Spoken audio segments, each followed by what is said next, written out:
The new year has officially arrived, and things are looking up for IT enthusiasts all across the world.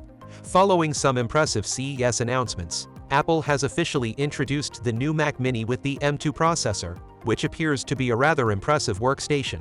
But how does it stack up against the top powerhouse M1 Mac Studio?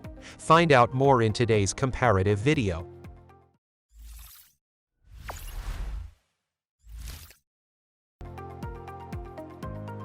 Starting from a sleek appearance, it's hard to notice any significant changes in the latest Mac Mini M2 in terms of design. So visually, users won't be able to tell the differences except it comes in a slightly bigger shape. But don't worry, it can be placed seamlessly on your desk just like the previous model. As for connectivity, M2 Mac Mini includes 2 Thunderbolt 4 ports, 2 USB-A ports, along with an HDMI connection, and a 3.5mm audio jack. Mac Studio, on the other hand, is much bigger and comparatively heavier than the Mac Mini, which is 7.9 pounds. Other than that, aesthetically everything looks the same, but it does have a pretty decent choice supports 4 Thunderbolt 4 ports and Ethernet jack, 2 USB-A ports, along with an HDMI and a 3.5mm headphone jack.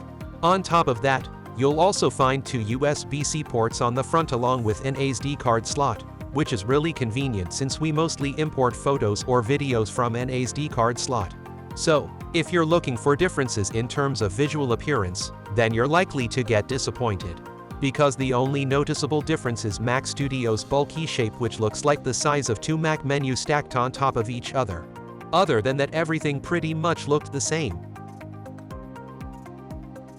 As we can see, the new Mac Mini is powered by an M2 processor, which includes an 8-core CPU and 10-core GPU to ensure a fast and smooth workflow.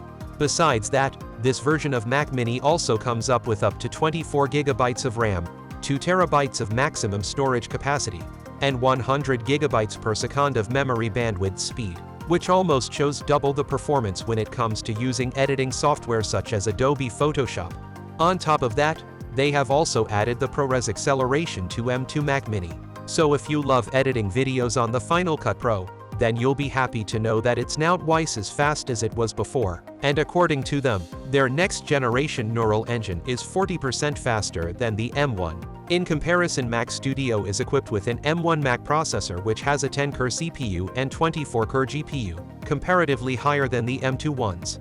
Because the GPU performance here is comparable to other high-end GPUs on the market, and at the same time it contains 40 less power, which makes it even more efficient. Additionally, it has 32 GB of RAM, which can be upgraded to 64 GB at Mac, and while also supporting up to 8 TB of SSD storage, which is a huge amount of space. So the M2 chipset is definitely the fastest one, but let's not forget the power efficiency and impressive performance potential of the M1 Mac chip as well. On the other hand, along with the Mac Mini M2, Apple has also announced the M2 Pro version of the Mac Mini. And Mac Mini will definitely be the powerhouse of this new chipset. In the end, affordability is the thing that matters the most about for performing. The starting price for the Mac Mini M2 is $599, while the price for the Mac Studio starts at $1,999.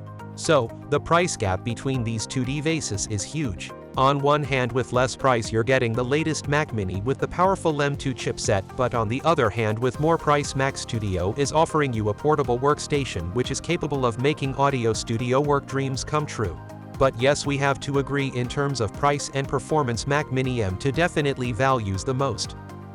That was the end of the video comparing the Mac Mini M2 and the Mac Studio. I'm glad you're here. If you found this video helpful, give it a thumbs up, share it with your friends, and leave your thoughts in the box below. If you'd like to see more like this in your news feed, click the bell icon and subscribe to our channel.